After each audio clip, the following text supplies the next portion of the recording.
నమస్తే. Welcome to public good news. నేను మీ శ్రవంతి. వైద్య రంగంలో చాలా రకాల వైద్యాలున్నాయి. నాటు వైద్యమని, ఆయుర్వేదమని, ఇంగ్లీష్ మెడిసిన్ అని, హోమియోపతి, ఈ విధంగా రకరకాల వైద్య రంగాలన్నిటివి మనం చూసే ఉంటున్నాం. చాలామంది కూడా అంటే కొంతమంది రోగులు ఏం చేస్తున్నారంటే ఒక ఫర్ ఎగ్జాంపుల్ ఇంగ్లీష్ మెడిసిన్ వాడతారు. ఆ తర్వాత తగ్గకపోతే హోమియోపతి వాడతారు. అది తగ్గకపోతే ఆయుర్వేదం వాడుతూ ఉంటారు. ఈ విధంగా రకరకాల మొత్తం ఎటు చేసి వాళ్ళ రోగం నయం అవ్వాలని ఏ ఒక్క రోగైనా కోరుకుంటూనే ఉంటాడు. సో ఈ నేపథ్యంలో నేను ఇవన్నీ ఎందుకు చెప్తున్నానంటే మనతో పాటు ఉన్నారు ప్రముఖ హోమియోపతి డాక్టర్ చేతన్ రాజు గారు. సో తనతో మాట్లాడదాం. ఎందుకు అంటే చాలామంది ఏమంటారంటే హోమియోపతి మెడిసిన్ వాడితే సైడ్ ఎఫెక్ట్స్ ఉండవు, అదే ఇంగ్లీష్ మెడిసిన్ వాడితే కిడ్నీస్కి ఎఫెక్ట్ పడుతుందని, లేదా ఇంకా వేరే ఆర్గాన్కి ఎఫెక్ట్ పడుతుందని చాలామందికి అనుకుంటూనే ఉంటారు. సో అసలు ఫస్ట్ ఆఫ్ ఆల్ హోమియోపతి వైద్యం ఎందుకు అనుసరించాలి, అసలు హోమియోపతి మెడిసిన్ ఎందుకు వేసుకోవాలి అంటే, ఇంకా కొన్ని బీపీ, షుగర్ ఇటువంటి అంటే లాంగ్ లాస్టింగ్ లాంటివి రోగాలు కూడా ఎక్కువనే ఉంటాయి. కానీ ఇంగ్లీష్ మెడిసిన్ లైఫ్ టైం వేసుకోలేము కదా. అసలు చూద్దాం ఫస్ట్ ఆఫ్ ఆల్ అసలు హోమియోపతి వైద్యంలో ఆ మెడిసిన్ ఏ విధంగా ఉంటుంది, సైడ్ ఎఫెక్ట్స్ ఉంటాయా ఉండయా, వీటన్నిటి గురించి డాక్టర్ గారు మనకు వివరించే ప్రయత్నం అయితే చేస్తారు.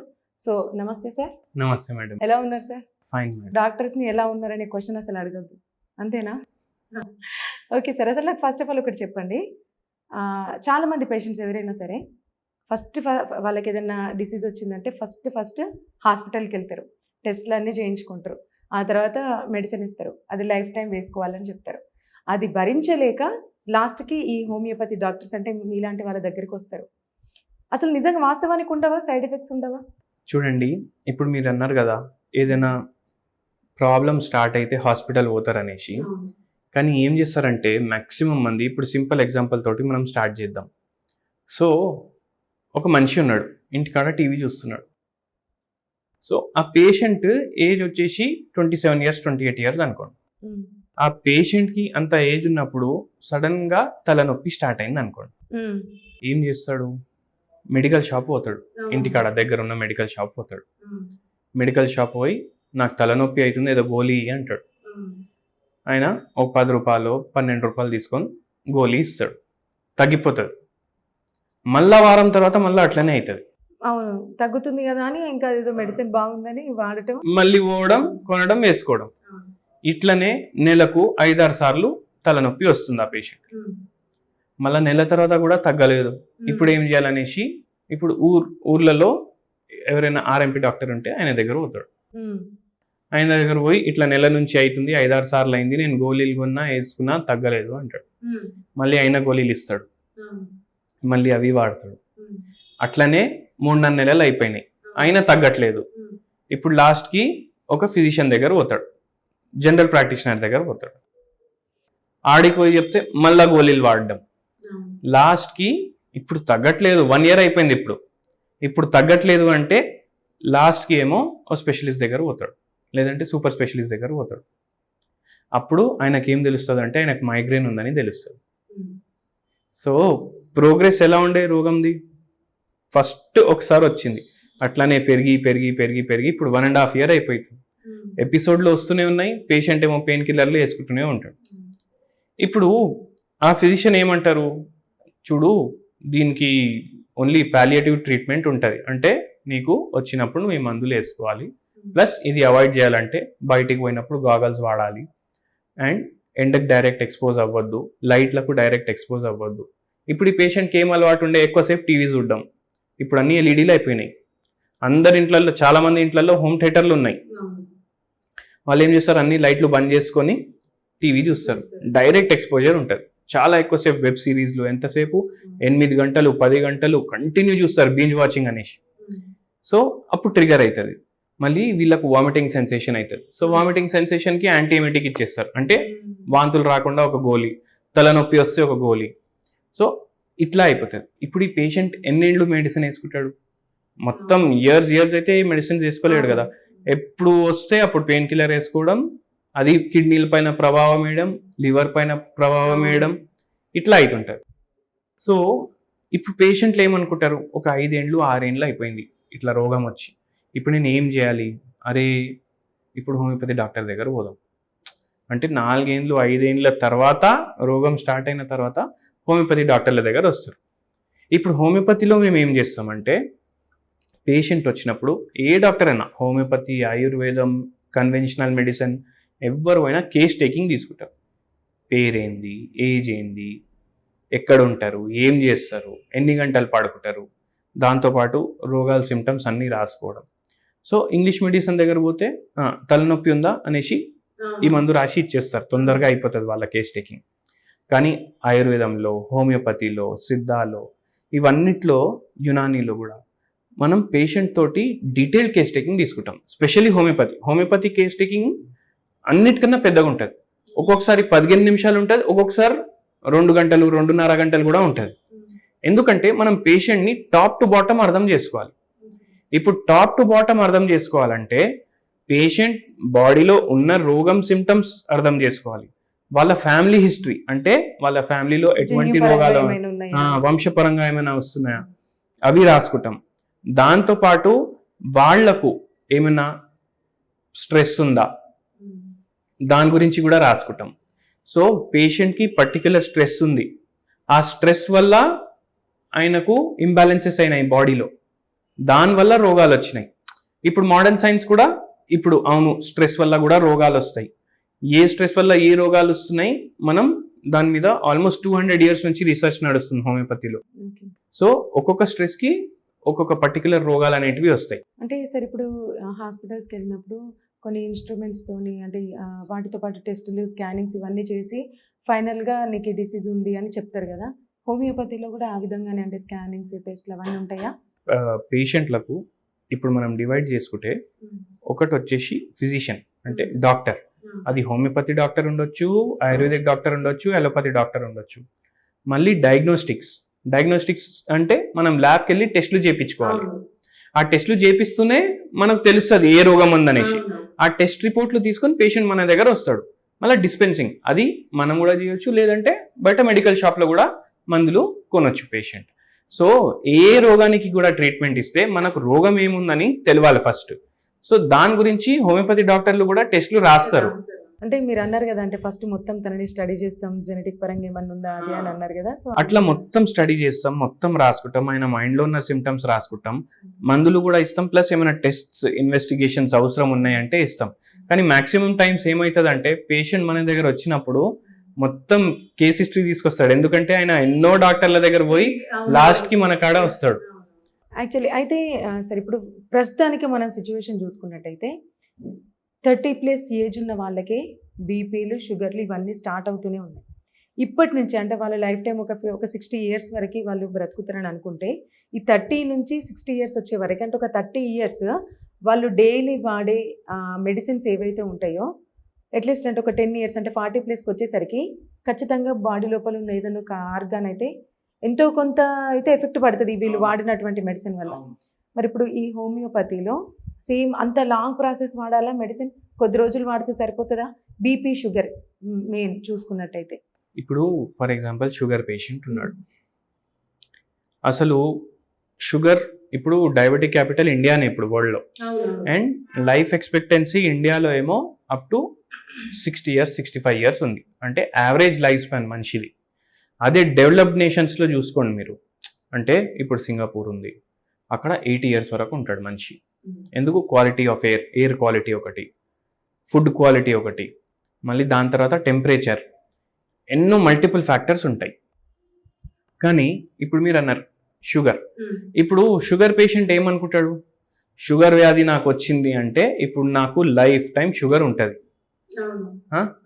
అండ్ హోమియోపతిలో మన సిద్ధాంతం ఏంటంటే మనము పేషెంట్కి రిలీఫ్ ఇవ్వము, అంటే ఈ గోళీ వేసుకొని మీ షుగర్ లెవెల్ తగ్గుతుందని చెప్పము. మనం పేషెంట్కి క్యూర్ చేస్తాం. రిలీఫ్ వేరే, క్యూర్ వేరే. రిలీఫ్ అంటే ఉన్న సిమ్టమ్లు, అంటే వ్యాధికి ఉన్న సిమ్టమ్లు తగ్గడం, అది రిలీఫ్. ఒక్కసారి మెడిసిన్ ఎఫెక్ట్ అయిపోతే మళ్ళా వ్యాధి సిమ్టమ్లు బయటికి వస్తాయి. క్యూర్ అంటే ఆ వ్యాధిని మొత్తం బాడీలోకి వెళ్ళి తీసేయడం. సో హోమియోపతిలో మనం అది చేస్తాం. ఇప్పుడు ఒక షుగర్ పేషెంట్ ఉన్నాడు, ఆ షుగర్ పేషెంట్ ఇంగ్లీష్ మెడిసిన్ వాడితే లైఫ్ టైం వాడాలి కదా. అదే హోమియోపతి డాక్టర్ దగ్గర వస్తే మనం చెప్తాం, కొందరికి 1 yearలో తగ్గుతుంది, కొందరికి 2 ఏళ్ళలో తగ్గుతుంది. వాళ్ళ బాడీని బట్టి మీరు ఎట్లా మందులకి రెస్పాండ్ అవుతారు, దాన్ని బట్టి మీ రోగం తగ్గిపోతుంది. ఇప్పుడు షుగర్ వ్యాధికి 2 ఏండ్లు లేదంటే 1 ఏండ్లు 1 ఇయర్ కాకుండా లేదంటే 2 ఇయర్స్ మందులు వాడడం బెటరా లేదంటే లైఫ్ టైం మందులు వాడడం బెటరా మీరు చెప్పండి. షార్ట్ టైంలోనే వాడటం బెటర్. 2 ఏండ్లు వాడి మళ్ళీ షుగర్ వ్యాధి మొత్తం మనం రివర్స్ చేస్తాం, దాని తర్వాత పేషెంట్ కి షుగర్ వ్యాధి ఉండదు. సో అదే బెటర్ కదా. అందరు ఏమనుకుంటారు హోమియోపతి జర మెల్లగా పనిచేస్తుంది అవునవును అని అనుకుంటారు, కానీ 2 ఇయర్స్ లో మీ రోగం మొత్తం దాని బయటపడ్డారు మీరు. కానీ అదే వేరే సిస్టమ్ ఆఫ్ మెడిసిన్స్ లో వాళ్ళు మీకు లైఫ్ టైం మందులు వాడమంటారు, మళ్ళీ ఇక్కడ సైడ్ ఎఫెక్ట్లు కూడా ఉండవు. ఓకే. అయితే సరే ఇప్పుడు మీరు అన్నారు కదా సైడ్ ఎఫెక్ట్స్ ఉండవు ఇవన్నీ. అంటే ఇప్పుడు ఫర్ ఎగ్జాంపుల్ ఓన్లీ బీపీ షుగర్కి మనం చూసుకున్నట్టయితే ఇప్పుడు మీ దగ్గర ట్రీట్మెంట్ తీసుకునే వాళ్ళు డైట్ ఏమన్నా ఫాలో కావాలా? ఇప్పుడు చూడండి, ఒక రోగం తగ్గాలి మనిషికి. ఇప్పుడు మనం డిస్కస్ చేసినాం క్వాలిటీ ఆఫ్ ఫుడ్ అనేసి. సో ఇప్పుడు India developing nation, full pollution ఉంటుంది, ఫుల్ పెస్టిసైడ్లు ఉంటుంది ఫుడ్లో. సో మనం తినేటప్పుడు కూడా ఈ పెస్టిసైడ్లు పోతాయి, మనం ఊపిరి పీల్చుకున్నప్పుడు ఈ గాలి కూడా పోతుంది, పొల్యూటెడ్ గాలి. సో అక్కడ మనకు డ్యామేజ్ అవుతుంది. మళ్ళీ ఇంకోటి ఏంటంటే ఇప్పుడు ఒక పేషెంట్ ఉన్నాడు, వెయిట్ ఏమో 110 kgs ఉంది, ఆయన ఏజ్ ఏమో 32 ఉంది అనుకోండి. ఆ పేషెంట్కి బీపీ వచ్చేసింది, షుగర్ వచ్చేసింది. ఇప్పుడు మన కాడికి ట్రీట్మెంట్కి వచ్చిండ్రు వాళ్ళు. మన దగ్గర ట్రీట్మెంట్కి వస్తే ఇప్పుడు మనం చెప్తాం మీరు జర వెయిట్ కంట్రోల్ చేయాలి, దానికోసం ఫలానా ఫలానా డయట్ తీసుకోవాలి. ఇట్లా చెప్తే ఇప్పుడు పేషెంట్ ఏం ఆన్సర్ ఇస్తాడు, ఏం సార్ మీరు డయట్ అంటున్నారు, నేను డయట్ చేసేది ఉంటే మీ దగ్గర వచ్చి ఏం లాభం అని అంటాడు. కానీ మన బాడీ మెటబాలిజం ఏదైతే ఉంటుంది కదా, ఇప్పుడు ఇది మన ట్రీట్మెంట్కి సంబంధించింది కాదు, న్యూట్రిషన్కి సంబంధించింది. మన బాడీకి ఎంత అవసరం అంత తింటే మనకు రోగాలు రావు. ఒక దాంట్లో చూసుకుంటే మన వెయిట్ పెరగదు. ఇప్పుడు చిన్న చిన్న పిల్లలు ఉంటారు, వాళ్ళు ఎంత తిన్నా వాళ్ళ వెయిట్ పెరగదు. ఎందుకు పెరగదు? వాళ్ళ మెటబాలిజం ఫాస్ట్ ఉంటుంది. 21 years వచ్చినప్పుడు వరకు ఒక మనిషికి అది growing stage. So growth 21 years వరకు అవుతుంది. డెత్ మనకు 60, 65, 70, 80కి అవుతుంది కదా. ఆ death stage, destructive stage 21 years లోనే స్టార్ట్ అయిపోతుంది. అంటే 21 years తర్వాత మెటబాలిజం మన బాడీది స్లో అవ్వడం స్టార్ట్ అయిపోతుంది. ఇప్పుడు కొందరు పేషెంట్లు చెప్తారు నేను తక్కువ తిన్నా వెయిట్ పెరుగుతున్నా. ఎందుకు? మన బాడీ మెటబాలిజం ప్రకారం మనం తినాలి. ఇప్పుడు 20s లో, ఎర్లీ 20s లో, ఎర్లీ 30s వరకు మీడియం ఉంటుంది మెటబాలిజం. లేట్ 30s తర్వాత ఇంకా స్లో అయిపోతుంది. కాలేజ్ పిల్లల్ని చూడండి, స్కూల్ పిల్లల్ని చూడండి, బక్కగుంటారు. ఒక్కసారి కాలేజ్ దాటినాక, జాబ్లలోకి వచ్చినాక మెల్లగా వెయిట్ పెరగడం స్టార్ట్ అవుతుంది. సో మెటబాలిజం ప్రకారం మనం తినాలి, దాన్ని బట్టి మనం డైట్ ఇస్తాం. నేనే కాదు, ఏ డాక్టర్ అన్నా, ఇంగ్లీష్ డాక్టర్ కూడా ఇస్తాడు, ఆయుర్వేదిక్ డాక్టర్ కూడా ఇస్తారు, హోమియోపతి డాక్టర్లు కూడా ఇస్తారు. సో పేషెంట్కి ఎంత అవసరం మనం అంతే అడ్వైజ్ చేస్తాం. అంటే సార్ ఇప్పుడు డైట్లో కొంతమంది పథ్యం వాడాలి అంటారు, మీకు తెలుసా పథ్యం వాడటం అంటే? అవును, అది ఉంటుందా ఇప్పుడు? ఇప్పుడు ఆ పథ్యం కూడా రోగంని బట్టి ఉంటుంది. ఇప్పుడు మనం షుగర్ గురించి మాట్లాడుకుంటున్నాం. షుగర్ పేషెంట్లు ఏం చేయాలి? ఇప్పుడు కొందరు ఏం చేస్తారంటే మొత్తానికి రైస్ వదిలేస్తారు, చపాతీలు తింటారు. కానీ వాళ్ళు ఏం రియలైజ్ చేయరంటే గోధుమ పిండితోటి చపాతీలు చేసుకుంటారు. చపాతీలు తింటే షుగర్ పెరగదు అని అనుకుంటారు. కానీ గోధుమ పిండిలో 70% కార్బోహైడ్రేట్ ఉంటుంది. కార్బోహైడ్రేట్ అంటే షుగర్. మళ్ళా మీరు రైస్ వదిలేసి గోధుమ పిండి తింటే ఏం లాభం? మరి ఎటువంటి ఫుడ్ తీసుకుంటే మంచిది? సో ఎటువంటి ఫుడ్ తీసుకుంటే మంచిదే పథ్యం. అవును, ఒక దాంట్లో చూసుకుంటే. సో పేషెంట్ని బట్టి, రోగాన్ని బట్టి మనం పథ్యం చెప్తాం. మాక్సిమం మందుల పైన ఎటువంటి పథ్యాలు ఉండవు. మోకాళ్ళ ట్రీట్మెంట్కి ఎప్పటి నుంచో చాలా మంది సఫర్ అవుతున్నారు. ఒక 45-50 ఏజ్ వచ్చిందంటే వాళ్ళకు బీపీ షుగర్ లేకపోయినా మోకాళ్ళ నొప్పులు మాత్రం చాలా మందిలో ఉంటున్నాయి. ఇప్పుడు దాంట్లోనే కొత్త కొత్త టెక్నాలజీ యూజ్ చేసి ఇప్పుడు ఏదో చిన్న ఇంజెక్షన్తోని మోకాళ్ళలో ఉన్న గుజ్జును నింపడం అని అట్లా డిఫరెంట్గా, అంటే పేషెంట్స్ కూడా ఎక్కువ పెయిన్ భరించకుండా ఆ విధంగా టెక్నాలజీతోని ట్రీట్మెంట్ అనేది వస్తుంది. అది అసలు ఎప్పటికీ అంటే వాళ్ళకి క్యూర్ అయిపోతుందా? మరి ఇప్పుడు మీ హోమియోపతిలో చిన్న చిన్న ఏంటి ఆవల్లా ఉంటాయి మెడిసిన్స్, వాటితోనే కంప్లీట్ అయిపోతుంది అంటే తగ్గిపోతుందని మీరు అంటున్నారు. ఎంతవరకు వాస్తవం అసలు? ఎంతవరకు వాస్తవం అంటే చూడండి, మన దగ్గర ఏ పేషెంట్ వచ్చినా ఇప్పుడు మనం ఓన్లీ మందులు వేసుకుంటే ఏ రోగం తగ్గదు. ఓన్లీ మందులు వేసుకుంటే ఏ రోగం తగ్గదు. ఇప్పుడు చిన్న పిల్లలకి జ్వరం వస్తుంది కదా, ఆ చిన్న పిల్లలకి జ్వరం వస్తే మనం స్కూల్కి పంపిస్తామా? పంపించము. ఇంట్లో పెట్టేసి రెస్ట్ తీసుకోమని చెప్తాం. ఎందుకు చెప్తాం? మందులు అయితే ఇస్తున్నాం కదా. మందులు ఇచ్చినాక మళ్ళీ స్కూల్కి పోకపోవడం ఎందుకు? సో అది మేనేజ్మెంట్ అంటారు దాన్ని. ఏ రోగానికన్నా మేనేజ్మెంట్ ఉంటుంది. ఇప్పుడు చిన్న పిల్లలకి ఓన్లీ జ్వరం వచ్చింది, అది 3-4 రోజులు ఉంటుంది, ఆ పిల్లోనికే మనం రెస్ట్ ఇస్తున్నాం ఇంట్లో. సో ఏ రోగం వచ్చినా దానికి మేనేజ్మెంట్ కూడా ఇంపార్టెంట్. ఇప్పుడు మోకాలు నొప్పులు ఉన్నాయి. అసలు మోకాలు నొప్పులు ఎందుకు స్టార్ట్ అవుతాయి? మన వల్లనే స్టార్ట్ అవుతాయి. ఎందుకంటే ఇప్పుడు మీ హైట్ ఉంది, మీ హైట్ ప్రకారం మీ వెయిట్ ఉండాలి. కానీ మీరు చూడండి 30-35 దాటిన తర్వాత అందరు ఓవర్ వెయిట్ స్టేజ్లోనే ఉంటారు. అవును. ఓవర్ వెయిట్ అంటే ఏంది? మీ వెయిట్కి మీ హైట్కి మీ హైట్కి మీ బాడీకి ఎంత వెయిట్ అవసరం, మీరు దానికన్నా ఎక్కువ వెయిట్ ఉన్నారు. ఎందుకున్నారు? మీరు ఎక్కువ తింటున్నారు. ఒకవేళ వేరే రోగాలు ఏమైనా లేకపోతే, ఫర్ ఎగ్జాంపుల్ ఇప్పుడు థైరాయిడ్ వ్యాధి ఉంది అంటే హైపోథైరాయిడిజం అంటారు దాన్ని. ఇప్పుడు థైరాయిడ్ వ్యాధి ఉంటే పేషెంట్ వెయిట్ పెరుగుతుంది, ఎందుకంటే ఫ్యాట్ మెటబాలిజం అవ్వదు సరిగా. కానీ మీకు ఓవర్ వెయిట్ తప్ప ఇంకా వేరే ప్రాబ్లమ్స్ లేవు, వేరే అండర్లైన్ మెడికల్ కండిషన్స్ లేవు, అయినా మీరు వెయిట్ పెరుగుతున్నారు. అంటే ఎందుకు పెరుగుతున్నారు? మీ బాడీకి ఎంత అవసరం దానికన్నా ఎక్కువ ఇన్పుట్ పోతుంది, మీకు ఫిజికల్ యాక్టివిటీ లేదు. ఓకే, సో అప్పుడు ఏమవుతుంది? మోకాల మీద ఎక్కువ బరువు పడడం స్టార్ట్ అవుతుంది. అది ఓవర్ వెయిట్ ఉంటే. ఒబేస్ ఉంటే మనిషి ఒబేస్ ఉంటే చాలా లావుగా ఉంటే డబల్ వెయిట్ పడుతుంది. ఏమవుతుంది? మోకాలు పాడవుతాయి. ఇప్పుడు ఒక స్కూటర్ ఉంది, ఆ స్కూటర్ మీద ఇద్దరే పోవాలి, ముగ్గురు కూర్చొని కూడా పోతారు, కాలేజ్ పిల్లలు 4 కూర్చొని కూడా పోతారు. ఏమవుతుంది? ఇంజన్ పాడవుతుంది కదా. సో మోకాలు కూడా అట్లనే పాడవుతాయి. దానివల్ల ఒక్కసారి 35-40 దాటిన తర్వాత యంగర్ పాపులేషన్లో కూడా వెయిట్ ప్రాబ్లమ్స్ వస్తున్నాయి. ఇప్పుడు వెయిట్ ప్రాబ్లమ్స్ వల్ల మోకాలు నొప్పులు కూడా యంగ్ ఏజ్లో స్టార్ట్ అవుతాయి. ఇప్పుడు కొందరు ఏమంటారు, అరే నేను ఇంతే తింటా, అవును ఇంతే తింటా, మళ్ళీ వెయిట్ ఎందుకు పెరుగుతుంది, మోకాలు నొప్పులు ఎందుకు వస్తున్నాయి? మీరు ఇంతే తిన్నా. ఇప్పుడు ఇంకో సమస్య ఇక్కడ ఏమొచ్చిందంటే, మనిషి తక్కువ తింటుండు, కానీ ఏం తింటుండు అది కూడా ఇంపార్టెంట్. ఇప్పుడు ఫుడ్స్లో కూడా 3 రకాలు ఉంటాయి. Unprocessed foods, processed foods, ultra processed foods. Unprocessed food అంటే ఇప్పుడు మనం కూరగాయలు కొంటాం కదా, అవి అన్ప్రాసెస్డ్ అంటే దాని మీద ఎటువంటి ప్రాసెస్ చేయలేదు. ఇప్పుడు ప్రాసెస్డ్ అంటే జర ప్రాసెస్. ఇప్పుడు ఆలుగడ్డలు ఉన్నాయి, దాన్ని కట్ చేసి దాన్ని కొద్దిగా ప్రాసెస్ చేసి దాని మీద కొంచెం ప్రిజర్వేటివ్ వేసి ఫ్రోజన్ ఫుడ్ లాగా అమ్ముతారు. ఫ్రిడ్జ్లో పెట్టుకోవచ్చు ఒక 10 రోజుల నుంచి, అది ప్రాసెస్డ్. ఇప్పుడు అల్ట్రా ప్రాసెస్డ్ మ్యాగీలు, రెడీ టు కుక్ మీల్స్ అంటే జస్ట్ తీయాలి, అది ప్యాకెట్లోనే ఉంటుంది, బాయిలింగ్ వాటర్లో వేయాలి, ఫుడ్ రెడీ అయిపోతుంది, ప్యాకెట్ ఓపెన్ చేయాలి, తినేసేయాలి. మళ్ళీ ఈ లేస్ చిప్స్లు, కుర్కురేలు, ఇవన్నీ పిల్లలు కొనేసి తింటారు కదా. అంటే చిన్నప్పుడే మనకి అల్ట్రా ప్రాసెస్డ్ ఫుడ్కి మనం అలవాటు చేసేస్తున్నాం. దీంట్లో ఫ్లేవర్లు ఉంటాయి, కలర్లు ఉంటాయి, ప్రిజర్వేటివ్లు ఉంటాయి, మళ్ళీ ఫుడ్ ఉంటుంది.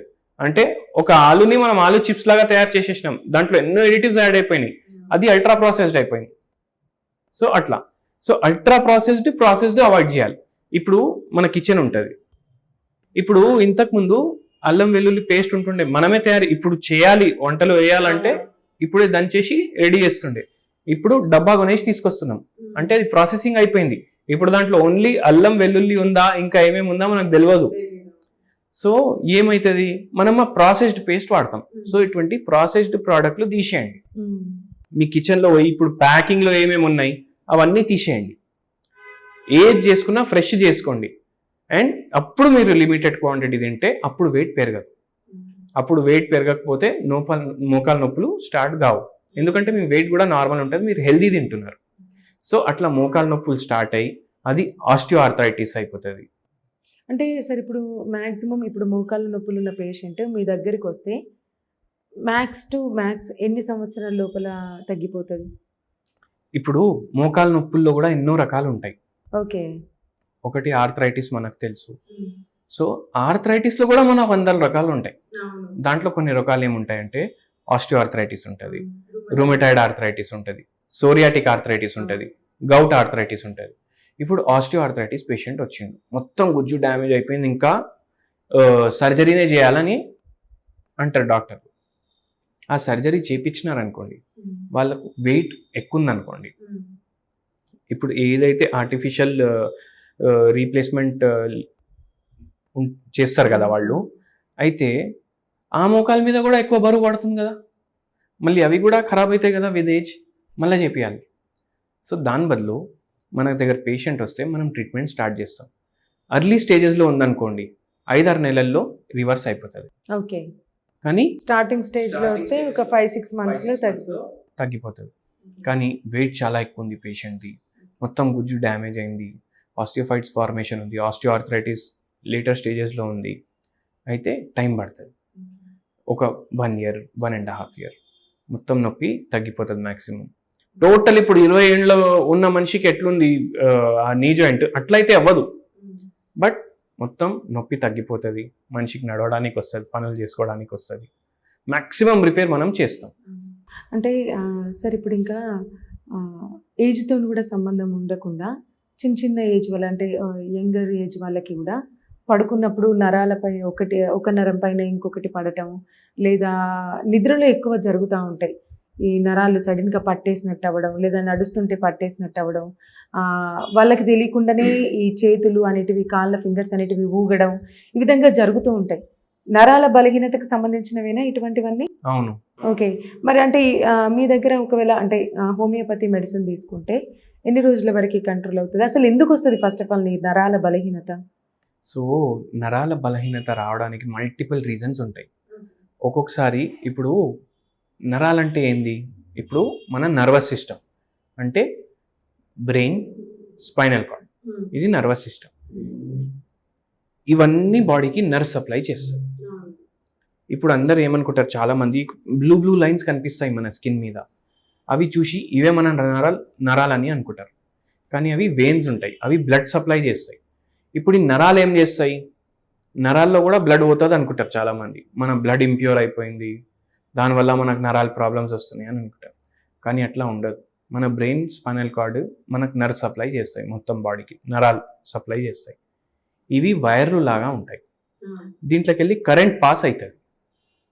సో మనం ఏదైనా పని చేసుకోవాలంటే ఎలక్ట్రికల్ ఇంపల్స్ కరెక్ట్ ఉండాలి మన బాడీలో, అప్పుడు మనకు మూమెంట్స్ వస్తాయి, సెన్సేషన్ వస్తుంది. ఇప్పుడు నిన్న చేయి టచ్ చేసినా అంటే నాకు ఒక సెన్సేషన్ వస్తుంది, అది మన నరాల వల్ల. సో ఎప్పుడైతే తిమ్మిర్లు రావడం కానీ, చేతులు లాగడం, కాళ్ళు లాగడం, లేదంటే spondylosis problems, brain related problems, ఇవన్నీ నరాల కింద వస్తాయి. ఇప్పుడు పేషెంట్కి సర్వైకల్ స్పాండిలోసిస్ అయింది అనుకోండి, ఇప్పుడు ఇంటర్వర్టిబ్రల్ డిస్క్లు కూడా ఉంటాయి, లేదంటే ఏదైనా మన స్పైనల్ కార్డ్ మీద ప్రెషర్ పడుతుంది అనుకోండి, బోన్స్ జరిగిపోవడం వల్ల కానీ, ఇంటర్వర్టిబ్రల్ డిస్క్లో ఇన్ఫ్లమేషన్ రావడం వల్ల కానీ, అంటే ఈ ప్రాబ్లంలో ఏమైనా, ఈ రీజన్లో ఏమైనా ప్రాబ్లం వస్తే వచ్చే ప్రాబ్లమ్స్ ఏముంటాయి మనకు, ఇప్పుడు బోన్స్ ఏమో కొద్దిగా డిస్లొకేట్ అయినాయి అనుకోండి, అది డైరెక్ట్ ప్రెషర్ మీ స్పైనల్ కార్డ్ మీద వేస్తుంది. స్పైనల్ కార్డ్ మీద వేస్తే ఏమవుతుంది, ఇప్పుడు ఎలక్ట్రికల్ ఇంపల్స్ సరిగా పాస్ కాదు, సో మెడ నొప్పి వస్తే ఇప్పుడు ఈ పార్ట్ ఏమో మన అప్పర్ లిమ్స్కి సప్లై చేస్తుంది. అయితే సార్ ఇంకొకటి, ఇప్పుడు ఎప్పుడైనా ఎవరికైనా నెక్ పెయిన్ వచ్చినప్పుడు ఇక్కడ మసాజ్ చేస్తే ఇవన్నీ రిలాక్స్ అయిపోతాయి, హెడేక్ ఉన్నా తగ్గిపోతుంది. మెయిన్ ఇప్పుడు ఐబ్రోస్ దగ్గర ఇక్కడ పెయిన్ వస్తూ ఉంటుంది కదా, ఇక్కడ తగ్గిపోతుంది, చాలా రిలీఫ్ ఉంటుంది ఇక్కడ నెక్ దగ్గర మసాజ్ చేస్తే. ఎందుకట్లా అసలు? అంటే ఇవి మొత్తం అంతా రిలేటెడ్ ఉంటాయి కావచ్చా నర్వ్స్ అన్ని? ఇప్పుడు మీరు మాట్లాడుతున్నారు కదా, మన ఫేస్ మీద ఎన్నో మజిల్స్ ఉంటాయి, అవన్నీ పనిచేస్తాయి. మనం ఇక్కడ నుంచి ఇక్కడ తిరగడానికి, నేను ఇక్కడ తిరిగితే కూడా 5-6 మజిల్స్ పనిచేస్తాయి. సో మన ఒక్కొక్క మూమెంట్కి మజిల్స్ హెల్ప్ చేస్తాయి అన్నమాట. సో ఒక్కొక్కసారి మజిల్ స్పాజమ్స్ అయిపోయినా, మజిల్లో ఏమైనా స్టిఫ్నెస్ అయిపోయినా, ఒక రిలాక్సేషన్ టెక్నిక్ లాగా మసాజ్ అంటే బాడీ మజిల్స్ని రిలాక్స్ చేస్తుంది. సో ఇక్కడ మసాజ్ చేయడం వల్ల ఇక్కడైతే మనకు రిలాక్సేషన్ ఉంటుంది, కానీ కనెక్టింగ్ మసిల్స్ ఉంటాయి కదా, అక్కడ కూడా మనకు రిలాక్స్ ఫీలింగ్ వస్తుంది, అందుకే మన బాడీ మసిల్స్ రిలాక్స్ అవుతాయి. ఇప్పుడు ఇక్కడ ప్రాబ్లం ఉందంటే ఫేస్ మీద కూడా మనకు హెడేక్ రావచ్చు, సో ఇక్కడ రిలాక్సేషన్ ఉంటే మనకు ఫేస్ పైన కూడా రిలాక్సేషన్ వస్తుంది. అంటే సార్ ఇప్పుడు మీరు నార్మల్గా జనరల్గా అడుగుతున్నా నేను, బాడీ పెయిన్స్ బాగా ఉన్నప్పుడు కొంతమంది ఏంటంటే అసలు నా వల్ల అయితే లేదని వెళ్ళి మసాజ్ చేయించుకుంటారు, బాడీ మసాజ్ అని లేదా హెడ్ మసాజ్ అని, అంటే నర్వ్స్కి సంబంధించినవి. ఆ విధంగా అంటే ఎప్పటికీ చేయించుకోవటం మంచిదేనా అసలు, మసాజ్లు అలా చేయించుకోవటం? ఇప్పుడు మసాజ్కి ఒక పర్పస్ ఉంటుంది. ఇప్పుడు కొందరికి వర్క్లోడ్ చాలా ఎక్కువ ఉంటుంది. వర్క్లోడ్ ఎక్కువ ఉండడం వల్ల వాళ్ళ మైండ్ ఏమో చాలా స్ట్రెస్ఫుల్ మోడ్లో వెళ్ళిపోతుంది. అంటే థ్రెషోల్డ్ దాటేసింది అనుకోండి, ఇంకా నా వల్ల కాదు అనేసి, అప్పుడు వాళ్ళు వారానికి ఒకసారి 15 రోజులకు ఒకసారి మసాజ్ చేయించుకుంటారు.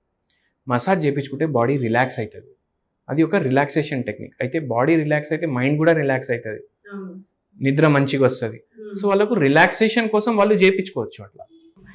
Okay sir. అయితే ఇప్పుడు చాలామందికి మధ్యకాలంలో మొబైల్ వల్లనో ఏమో తెలీదు, లేదా ఇంకా దేని వల్లనో తెలీదు, నిద్ర అస్సలు పట్టదు. పడుకోవాలంటే 12, 1 ఆ టైం అయితే కానీ వాళ్ళు నిద్రపోరు, మళ్ళీ మార్నింగ్ ఎర్లీగా లేవరు. ఇది అసలు మొత్తం కంప్లీట్ సొసైటీ మొత్తం అట్లనే ఉంది, ఏజ్తో సంబంధం లేకుండా. ఎవరో ఒక 100లో ఒకరిద్దరు మాత్రం ఎర్లీ మార్నింగ్ లేవటం మాత్రం జరుగుతుంది. అసలు తొందరగా నిద్ర రావాలి అంటే ఏం చేయాలి? చాలామంది నిద్రతో కూడా చాలామంది సఫర్ అవుతూ ఉంటారు. స్లీపింగ్ పిల్స్ వేసుకునే వాళ్ళు కూడా ఉన్నారు. స్లీపింగ్ పిల్ని ఖచ్చితంగా రోజు నైట్ వేసుకోకుంటే నిద్ర పట్టదు అని అనుకునే వాళ్ళు కూడా చాలామంది ఉన్నారు. మరి ఏం చెప్తారు వాటికి సొల్యూషన్? సో ఇప్పుడు చాలామంది నిద్ర ప్రాబ్లమ్స్ తోటి బాధపడుతున్నారు. యంగ్స్టర్స్లో కూడా ఈ ప్రాబ్లం చాలా ఎక్కువ వస్తుంది. ఇప్పుడు మన బయాలజికల్ క్లాక్ ఉంటుంది, మనం ఈ టైంకి పడుకోవాలంటే పడుకోవాలి. కానీ ఇప్పుడు యంగ్స్టర్స్ ఏం చేస్తారు, కొందరు జాబ్ చేసేటోళ్ళు ఉంటారు, కొందరు స్టడీస్ చేసేటోళ్ళు ఉంటారు. మండే టు ఫ్రైడే వాళ్ళకు జాబ్లు ఉంటాయి, సాటర్డే సండే హాలిడే. అయితే ఫ్రైడే మనిషి ఏం చేస్తాడు, వెబ్ సిరీస్ పెట్టుకొని కూర్చుంటాడు. నెట్ఫ్లిక్స్లో ఒక వెబ్ సిరీస్ వేసుకొని కూర్చుంటాడు, మొత్తం నైట్ పడుకోడు. దానివల్ల నెక్స్ట్ డే ఫుల్ డల్ ఉంటుంది. మళ్ళీ ఆ రోజు రాత్రి కూడా బింజ్ వాచ్ చేస్తాడు, ఎందుకంటే నెక్స్ట్ డే సండే. సో ఏమవుతుంది, దీంట్లో ఏదైతే స్లీప్ సైకిల్ ఉంది అది డిస్టర్బ్ అవ్వడం స్టార్ట్ అవుతుంది. ఏ టైంకి మనం పడుకుంటే, డైలీ ఏ టైంకి అయితే మనం పడుకుంటాం కదా, అదే టైంకి పడుకుంటే మీ బాడీకి నెక్స్ట్ డే కూడా నిద్ర వస్తుంది. ఓకే, మనమే డిస్టర్బ్ చేసుకుంటున్నాం, అది ఒకటి. మళ్ళీ కొందరికి విత్ ఏజ్ కూడా నిద్ర ప్రాబ్లమ్స్ వస్తాయి, యాంగ్జైటీ వల్ల కూడా నిద్ర ప్రాబ్లమ్స్ వస్తాయి, డిప్రెషన్ వల్ల కూడా నిద్ర ప్రాబ్లమ్స్ వస్తాయి. సో దానికి సంబంధించి మనం హోమియోపతి ట్రీట్మెంట్స్ తీసుకుంటే మనకు నిద్ర సమస్య ఏమో సాల్వ్ అయిపోతుంది. అంటే యాంగ్జైటీ వల్ల కూడా నిద్ర రాదా? అవును. ఇప్పుడు చూడండి, యాంగ్జైటీ ఏదైతే ఉంటుంది కదా, యాంగ్జైటీ అందరికి ఉంటుంది. యాంగ్జైటీ అంటే భయం, ఆందోళన, అది అందరిలో ఉంటుంది. కానీ ఏమైపోతుంది ఒక్కొక్కసారి, ఇప్పుడు ఒక 10th క్లాస్ వాడు ఉన్నాడు, ఒక అబ్బాయి ఉన్నాడు, మనకి బోర్డ్ ఎగ్జామ్ ఉంది, 1 month తర్వాత ఉంది, ఫుల్ ఇయర్ చదవలేదు అబ్బాయి. ఓకే, ఇప్పుడు 1 month ఉంది ఎగ్జామ్కి. ఇప్పుడు ఆ అబ్బాయి ఏం చేస్తాడు, ఆయనకి ఫస్ట్ వచ్చేది ఏంది, భయం, అంటే యాంగ్షియస్నెస్. ఆ భయం వల్ల అరే ఏమైపోతుంది నా ఫ్యూచర్, నేను ఇప్పుడు 10th క్లాస్ పాస్ అవ్వకపోతే ఇంటర్ చేయలేను, ఇంటర్ చేయకపోతే మళ్ళీ ఇంకా ఎక్కువ చదవలేను, ఎక్కువ చదవకపోతే నేను ఏం చేయాలి, మళ్ళీ కష్టపడాలి, దాని బదులు 1 month చదువుకుందాం అనేసి చదువుకుంటాడు. యాంగ్జైటీ. సో ఇక్కడ యాంగ్జైటీ ఏం చేస్తుంది, ఆ అబ్బాయి ఉన్నాడు కదా వాడిని ప్రోగ్రెస్లో హెల్ప్ చేస్తుంది. ఇది నార్మల్ యాంగ్జైటీ, ఒక ఇమోషన్ యాంగ్జైటీ అంటే. కానీ ఒక్కొక్కసారి యాంగ్జైటీ ఏం చేస్తుంది, ఇప్పుడు అదే పిల్లోడు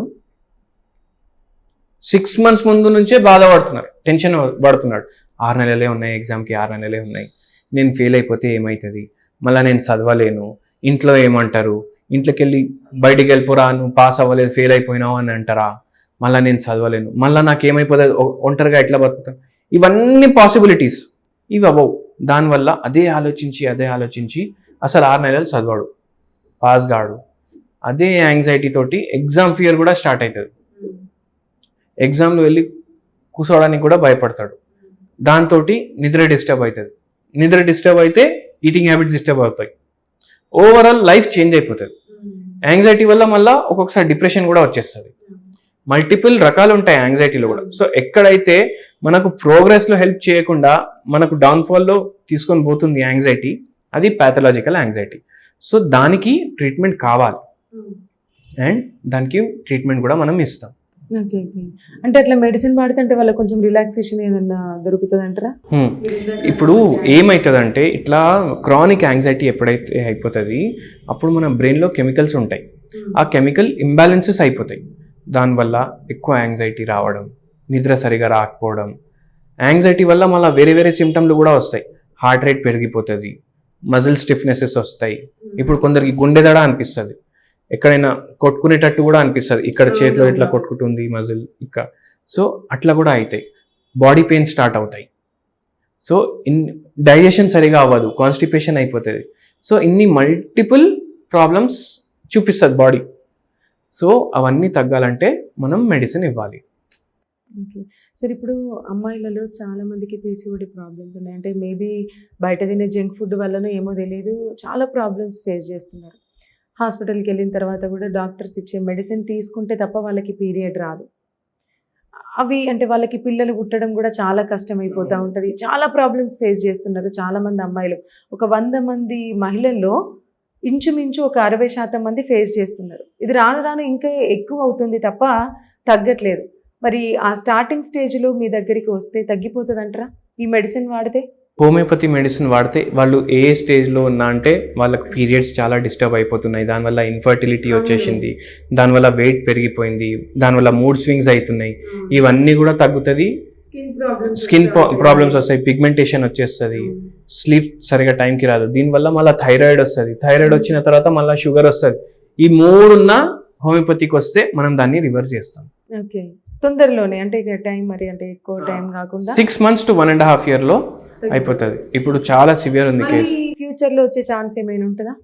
ఫ్యూచర్లో వాళ్ళు డైట్ కంట్రోల్ చేసుకుంటే మళ్ళీ రాదు. Okay sir. ఇప్పుడు చూసుకున్నట్టయితే చాలా మందికి మనం పొలిటికల్ లీడర్స్‌లో కూడా మనం చాలా మందిని మనం చూసే ఉంటాం. బయట కూడా అంటే వాళ్ళు విదేశాలకు వెళ్ళి ట్రీట్మెంట్ ఇచ్చుకుని తగ్గించుకునే సిచ్యువేషన్ అది. అంటే అంత స్తోమత ఉంది వాళ్ళకి. అయినా కూడా వాళ్ళకి ఇంకా ఇంకా స్ప్రెడ్ అవుతూ ఉంటాయి. ఏవైతే ఆ వైట్‌గా పెద్ద పెద్దగా మచ్చలు ఉంటాయో మీరు ఇందాక అన్నట్టు విటిలిగో రైట్. అది అసలు తగ్గే ఛాన్స్ ఏం లేదా? దానికి అసలు మెడిసిన్ అంటూ ఏం లేదా?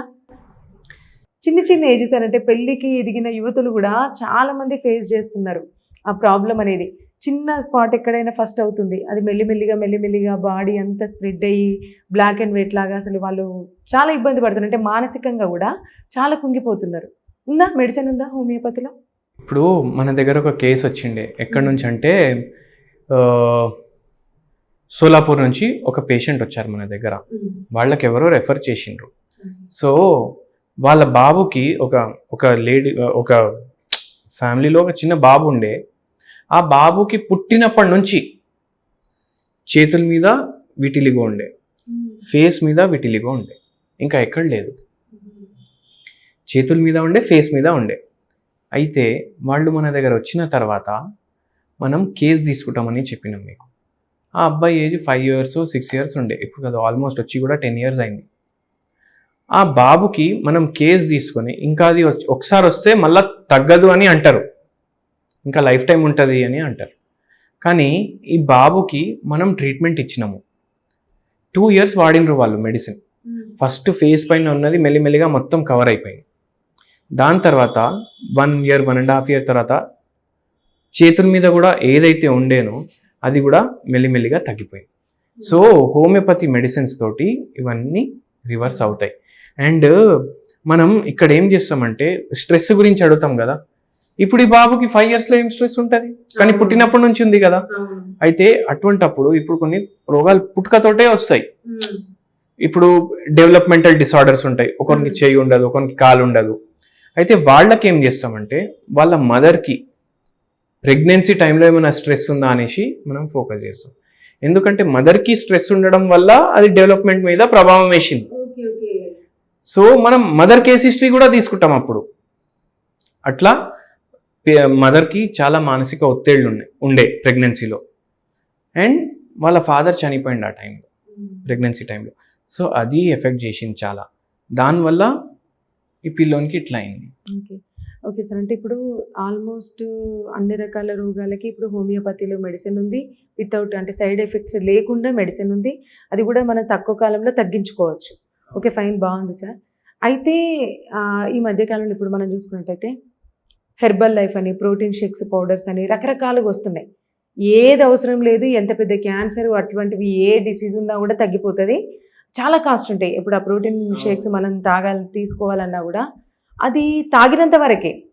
మళ్ళీ తర్వాత అంటే ప్రోటీన్ షేక్స్ తీసుకొని తర్వాత ఆపేసినట్టయితే మళ్ళీ స్టార్ట్ అవుతుంది ఆ డిసీజ్ అనేది. ఈ విధంగా రకరకాల వైద్యాలు వస్తూనే ఉన్నాయి. అంటే చాలామంది తగ్గిన తర్వాత ఇప్పుడు ఫర్ ఎగ్జాంపుల్ నేను మిమ్మల్ని చూసుకున్నట్టయితే మీ ఇంటర్వ్యూలో నేను చూసుకుంటే హీఈస్ మై రియల్ హీరో అని మీ దగ్గరికి వచ్చి ట్రీట్మెంట్ తీసుకున్న వాళ్ళు కూడా కామెంట్ చేశారనమాట. అంటే మిమ్మల్ని వాళ్ళ లైఫ్లో ఒక హీరో లాగా వాళ్ళు అనుకుంటున్నారు. అంటే ఎందుకు అంటే పక్కా హోమియోపతి వాడాలి అని ఎందుకు ఖచ్చితంగా ఒకటి చెప్పాలనుకుంటే ఏం చెప్తారు మీరు వీటన్నిటితోని కంపారిజన్ పెట్టుకుంటే? సో ఇప్పుడు మీరు చెప్పారు కదా రకరకాల ప్రోడక్ట్స్ ఉన్నాయి. ఇప్పుడు వెయిట్ లాస్ కోసం అది ఇదని వస్తాయి ప్రోడక్ట్లు.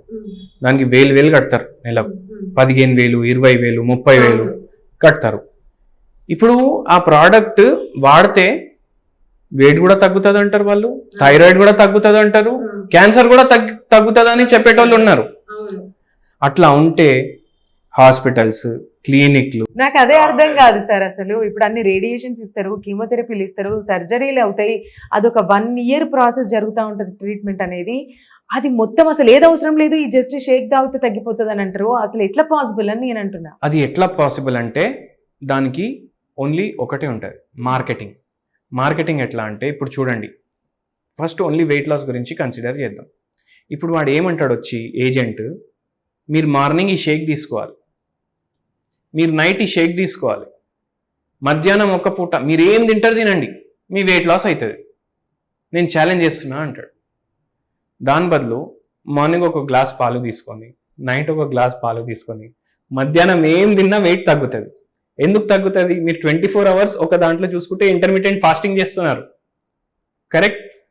సో ఆ షేక్ మీద డబ్బులు పెట్టడానికన్నా మీరు ఓన్లీ ఇంటర్మీడియట్ ఫాస్టింగ్ 24 hours ఒకసారి తింటే మీ బాడీకి వెయిట్ లాస్ అవుతుంది. ఓకే సార్, అంటే ఇప్పుడు వెయిట్ లాస్ వరకు ఓకే, ఇటువంటి ట్రీట్మెంట్ ఇప్పుడు డైటీషియన్ వీళ్ళు డైట్ ఫాలో అయ్యే డాక్టర్సే కానివ్వండి, లేదా ఇంకా వేరే ఇప్పుడు ఇందాక మనం అనుకున్నట్టు ప్రోటీన్ షేక్ అవి తాగమని చెప్పే డాక్టర్సే కానివ్వండి, బట్టి అంటే వెయిట్ లాస్ అనే కాకుండా మైండ్ అంటే చిన్నప్పటి నుంచే ఈ మెంటల్గా డిస్టర్బ్ అయి ఉన్న వాళ్ళు ఉంటారు చూడండి, మెంటల్లీ డిసార్డర్ అంటారు పేషెంట్స్, వాళ్ళు కూడా అంటే నార్మల్గా అందరిలాగా తయారైన వాళ్ళు కూడా ఉన్నారు.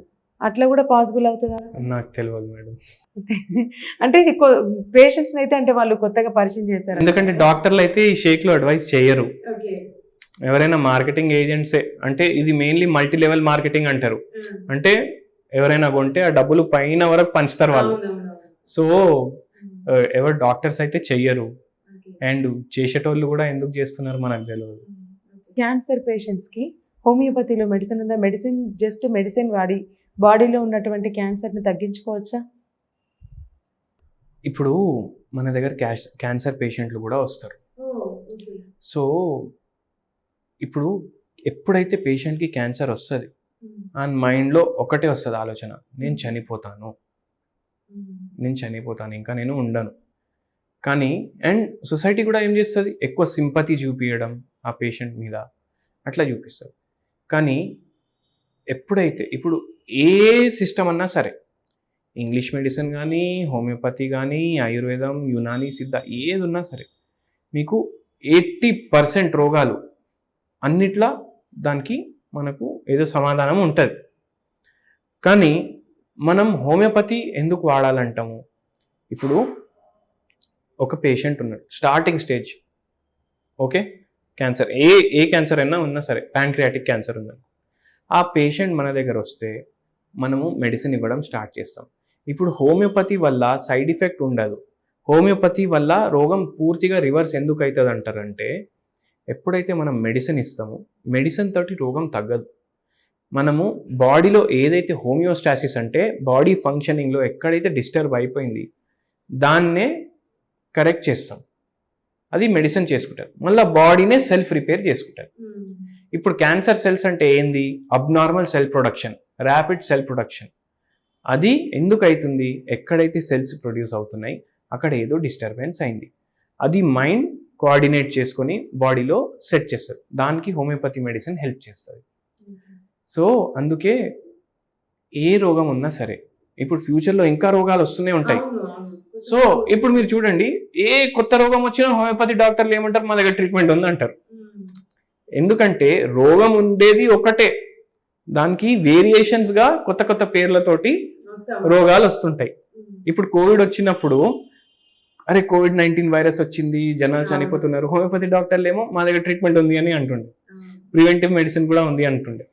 సో అందుకే మనం ఒక ఫిలాసఫీ మీద ఉన్నాం. ఏది రోగం ఉంటుంది మనిషి బాడీలో, అది ఏ రూపంలో అయినా బయట పడవచ్చు. సో అది సెట్ చేయడానికి మన దగ్గర మందులు ఉన్నాయి. అంటే సార్ ఇప్పుడు హోమియోపతి మెడిసిన్ రీజనబుల్ ఉంటుందా? When compared to English medicine, homeopathy medicines చాలా రీజనబుల్ ఉంటాయి. అంటే ఇప్పుడు మనం చూసుకున్నట్టయితే ఎక్కడ చూసుకున్నా చాలా మంది ఫస్ట్ హాస్పిటల్స్కి వెళ్ళి అక్కడ ట్రీట్మెంట్ తీసుకొని చివరకు అలసిపోయిన తర్వాత వస్తారు హోమియోపతి డాక్టర్ దగ్గరికి. నేను చూసిన వరకు చాలామంది పేషెంట్స్ అయితే. ఓకే సార్, మళ్ళీ ఒకసారి మీ టైంని కేటాయించుకొని మాకు అంటే ప్రతి ఒక్క డిసీజ్ గురించి చాలా క్లుప్తంగా వివరించేటట్టు మీరు టైం ఇవ్వాలని నేను మనస్ఫూర్తిగా కోరుకుంటున్నాను sir. Thank you madam. Thank you sir. అంటే అడిగిన దానికి చాలా క్లుప్తంగా చాలా చక్కగా చెప్పినందుకు thank you so much. Thank you madam. So చూసారు కదండి ఈ వీడియో. మీకేమైనా డౌట్స్ ఉంటే కామెంట్ బాక్స్లో మాతో షేర్ చేసుకోండి. మీ డౌట్స్ని తీర్చే ప్రయత్నం అయితే మేము ఖచ్చితంగా చేస్తాం. చూస్తూనే ఉండండి పబ్లిక్ కోర్ట్ న్యూస్.